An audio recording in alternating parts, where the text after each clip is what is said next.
আপনি কখনো ambulance train দেখেছেন?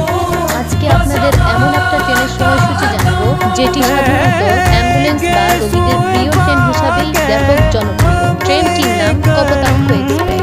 গুরুত্বপূর্ণ এই ট্রেনটির যাত্রা বিভাগীয় শহর খুলনা থেকে শুরু হয়ে একটির পর একটি জেলা পাড়ি দিয়ে ঐতিহাসিক হার্ডিং ব্রিজ অতিক্রম করে শেষ পর্যন্ত পৌঁছায় শিক্ষা ও চিকিৎসার জন্য বিখ্যাত রাজশাহী শহর।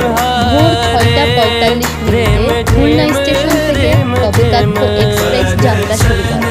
সকাল ৭টা ১৮ মিনিটে নোয়াপাড়া স্টেশন, সকাল ৭টা ৪৮ মিনিটে যশোর জংশন, সকাল ৮টা ১৮ মিনিটে ঝিনাইদহের মোবারকগঞ্জ, সকাল ৮টা ৩১ মিনিটে কোটচাঁদপুর, সকাল ৮টা ৪২ মিনিটে সাহদারপুর, সকাল ৯টা ২ মিনিটে চুয়াডাঙ্গা জেলার দর্শনা হল, সকাল ৯টা ২৪ মিনিটে চুয়াডাঙ্গা স্টেশন, সকাল ৯টা ৪২ মিনিটে আলমডাঙ্গা, সকাল ঠিক ১০টায় কুষ্টিয়া জেলার পোড়াদহ জংশন, সকাল ১০টা ১৩ মিনিটে মিরপুর, সকাল ১০টা ২৫ মিনিটে ভেড়ামারা।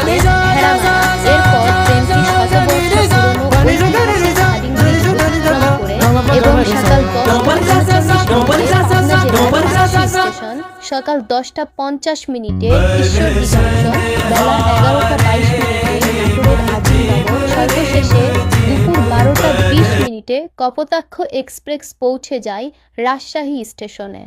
রাজশাহী থেকে খুলনাগামী কপোতাক্ষ এক্সপ্রেস ট্রেনটির সময়সূচি জানতে আমাদের পেজটি অবশ্যই ফলো করুন। ভিডিওটি ভালো লাগলে লাইক দিন, শেয়ার করুন আর আপনার বন্ধুদের কাছে পৌঁছে দিন।